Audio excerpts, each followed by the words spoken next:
Le secret du klaxon. Imaginez-vous au volant, en pleine circulation, et soudain, silence radio. Votre klaxon, cet avertisseur sonore essentiel, vous lâche. Frustrant, n'est-ce pas? Mais avez-vous déjà pris le temps de comprendre le petit circuit électrique qui donne de la voix à votre véhicule? Aujourd'hui, on décortique ensemble ce schéma électrique du klaxon. Accrochez-vous, car derrière ces quelques lignes et symboles se cachent des principes fondamentaux de l'électricité automobile que tout conducteur devrait connaître.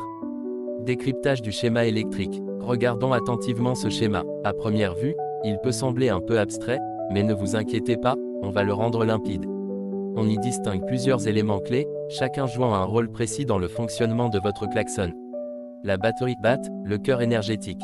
Représentée avec ses bornes positives plus et négatives, la batterie est la source d'énergie de tout le circuit.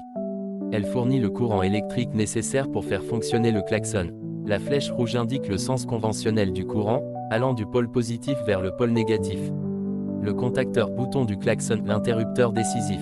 Ce petit symbole avec un levier représente le bouton sur votre volant. Au repos, le circuit est ouvert.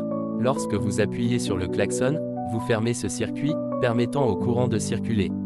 La mise à la masse est clairement indiquée, signifiant que lorsque le contacteur est activé, il établit une connexion avec la masse du véhicule, le châssis qui est le point de référence pour le potentiel électrique nul. Le relais, l'amplificateur intelligent. C'est souvent la pièce maîtresse du système. Pourquoi un relais? Parce que le courant qui passe par le contacteur au volant est généralement faible. Il ne serait pas suffisant pour alimenter directement le klaxon, qui demande plus de puissance. Le relais agit comme un interrupteur commandé par un faible courant pour en contrôler un plus fort. On identifie ici plusieurs bornes. 30.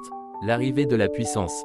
Ce point est directement connecté à la borne positive de la batterie, souvent via un fusible de protection, que l'on voit représenté plus loin. Il apporte le courant de forte intensité nécessaire au klaxon. 85. La commande négative. Cette borne est connectée au contacteur du klaxon. Lorsque vous appuyez sur le bouton, il se connecte à la masse, créant un circuit pour la bobine du relais. 86. La commande positive plus AVC. Cette borne reçoit un courant positif après contact ou plus AC. Cela signifie que le klaxon ne peut fonctionner que lorsque le contact de la voiture est mis. C'est une mesure de sécurité pour éviter des utilisations involontaires. 87. La sortie vers le klaxon. Lorsque la bobine du relais est alimentée grâce à la connexion à la masse via le contacteur, un champ magnétique se crée et attire un contact interne, reliant ainsi la borne 30 à la borne 87. Le courant de forte intensité peut alors circuler vers le klaxon. Le fusible, la protection indispensable. Représenté par un rectangle, le fusible est un élément de sécurité crucial. Il est calibré pour se rompre en cas de surintensité, protégeant ainsi